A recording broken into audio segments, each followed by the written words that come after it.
আপনার সাথে আমিও প্রতিবাদী কণ্ঠে বলতে চাই, আর নয় কিসের বাধা? ঢাকায় ভার্সিটিতে ইস্তিসকার নামাজ পড়া হবে, বাধা দেওয়ার সাহস সে কোথা থেকে পায়?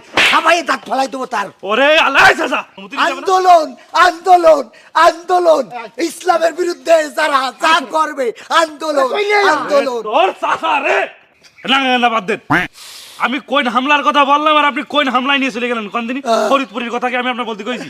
আপনার মতো আমারও কইল যেটা ফাইটে যাচ্ছে। প্রতীক ভাই, এই যে শিল্পী সমিতির যে নির্বাচন জাঁকজমকপূর্ণভাবে হয়ে গেল, তা আপনি কেমন আনন্দিত হয়েছেন? হ্যাঁ, আমি প্রচুর আনন্দিত হয়েছি। আমার আনন্দ ধরছে না তো, গ্রামে গ্রামে বিলি করে বেড়াচ্ছে। আপনি প্যাকেট নাইছেন, দেন আপনার কাছে দিই। আমি কিছু আনন্দ আপনার দিই, প্যাকেট কেন দেন? তত সব ফাইল তো লোকজন করে আর নিউজ করার জায়গা পারেন আপনি, তাই না? এই গরমে মানুষ মরে যাচ্ছে, এই সবটা নিউজ করা যায় না? সব ফাও বিষয় নিয়ে নিউজ করে। হ্যাঁ, ফাইল তো লোক। হ্যাঁ জরিনা, আপনি কিন্তু এতক্ষণ ধরে শুনছিলেন যে সে কিন্তু এই শিল্পী সমিতির নির্বাচনকে কেন্দ্র করে সে কিন্তু অনেক আনন্দিত হয়েছে এবং সে কিন্তু আনন্দ নেওয়ার জন্য প্যাকেটও খুঁজছিল। তা আপনি লাইনে থাকেন যে আমরা দেখি আর কোনো লোককে পাই কিনা এই সম্পর্কে জানার জন্য। এই চাচা, চাচা, এই চাচা, শোনেন, এই কোন কোন আছে? ওরে দাঁড়া। আরে বুঝলাম না তো, কোনে যাচ্ছে? ওরে এদিকে আসো। ওরে হাত ছাড়েন না কাছের কেউ। আমি সিলিন্ডার, আমি সিলিন্ডার। এই তা তুই তুই পাঁচ পাঁচ কেজন আসছিলি? আমি ক্যামেরা নিয়ে যাবো না সাথে? ক্যামেরা তোর নীতি কই স্যার? আমি সাংবাদিক, আমি চাচার খুঁজে নিয়ে আসবো, সেটা আমি বলবো। তুই তুই বুঝার কিটা রে? আমি স্বীকার করছি আমি সিলিন্ডার। ওরে চাচা, আপনি কি স্বীকার করছেন? আপনার কি ধরে নিয়ে যাচ্ছি নাকি? কোনো আমার অপরাধ হয়েছে। এ চাচা, আপনি ফিরে একটু দাঁড়ান দিন, দাঁড়ান, এই ক্যামেরা মুখে তাকান। এই যে আমরা টিভিতে এসেছি, ঠিক আছে চাচা? আচ্ছা, আমার ভুল হয়েছে, মাফ করে দাও, ঠিক আছে? কনে যাচ্ছেন? আপনার কোনো ভুল হয়নি, আপনার এই টিভিতে দেখাবে, আপনি আরো ভাইরাল হবেন, বোঝে না চাচা। আপনার কিছু প্রশ্ন করবো বলে আমি ধরে নিয়ে আসলাম আপনার, বুঝতে পারছেন? আগে বলেন যে আপনি কেমন আছেন। বলেন। চাচা, এই যে সুপারস্টার শাকিব খান, আমার মতো একটু খেয়াল করেন চাচা, আমার মুখে একটু খেয়াল করেন। এই যে সুপারস্টার শাকিব খানের যে সিনেমা রাজকুমার, সবাই বলছে সিনেমাটা আসলেই রাজকুমার, তা আপনি এটাকে কি কুমার মনে করছেন? একদম একদম একদম। আরে ভাই, এই ঠিক কথা বলেছেন। আগে যে কুমাররা মাটির হাড়ি খুঁড়ি বানাইতো, ঠান্ডা ছিল। এখন এই মানে অত্যাধুনিক যুগে গরমের এতে মানে জান শেষ। আপনার মনে করেন মাঠে কাজ করার তো কোনো কায়দায় নাই। আমি তো গরম যেটা পড়ছে এটাকে বলে কাক ফাটা রোদ। টিপিতে সেদিন বলছে দাবদাহ। এগুলো আসলে দাবদাহ তাপদাহ যা হোক না কেন, এই গরমে বৃষ্টির দরকার, কিন্তু একটা কথা মাথায় রাখতে হবে, সেই বৃষ্টি যদি বেশি হয় অধিক পরিমাণে, তাইলে চাষিদের ক্ষতি হবে। কারণ এখন ইরি মৌসুম, ইরি ধানের সময় মানুষ যে কষ্ট করেছে, সারের দাম বেশি, তেলের দাম বেশি, ডিজেলের দাম বেশি, কারেন্টের দাম বেশি, পানির দাম বেশি, বিসির দাম বেশি, জনের দাম বেশি, কামলাদের দাম বেশি, সব খরচ করে এইবার যদি আল্লাহ বাইটে থুয়ে যায়, তাহলে চাষিরা মাঠে মারা যাবে। আপনি ঠিক বলিয়েছেন, খুব সমস্যা হবে। চাচা, আমি এগুলো বলিনি আপনার, আপনি ভুল শুনেছেন। আপনি তাহলে আমার দ্বিতীয় প্রশ্নটা একটু ভালো করে শুনবেন, ঠিক আছে? কানটা খাড়া করে ভালো করে শুনেন। বলছি, হ্যাঁ উঙ্গো তাকান চাচা। ওরে আরে তা শোনে পরে যা বলছে ওই শোনেন। ক্যামেরা কি আপনার?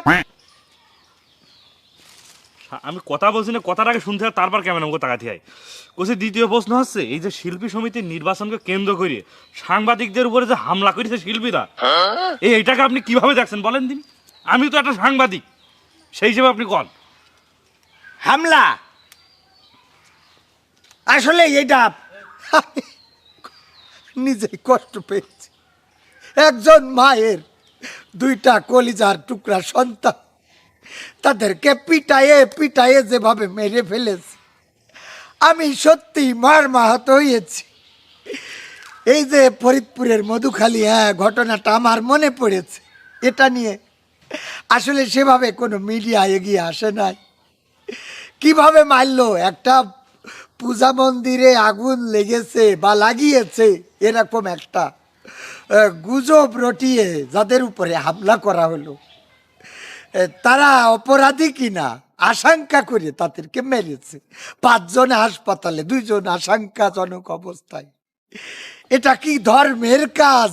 এটা তো ধর্মের কাজ হয় না। ইতিপূর্বে এরকম ঘটনা ইতিপূর্বেও ঘটেছে একবার, ওই যে কোথায় কোরআন শরীফ রেখে একটা গুজব রটিয়ে হিন্দুদের উপরে বর্বর হামলা, আবার মুসলমানদের উপরে হামলা। ভারতে এরকম মাঝে মাঝে হয়, যেগুলো ঠিক না। এই হামলাগুলো বন্ধ হওয়া দরকার। ধর্ম করতে যেয়ে অধর্মের কাম করিয়ে বসে থাকে, এটা কিসের জন্য দরকার? এটা কেন করবে? এই যে 2 জন নিহত হয়েছে, এদের সুষ্ঠু বিচার এবং তদন্ত সাপেক্ষে চূড়ান্ত দৃষ্টান্তমূলক শাস্তি দিতে হবে।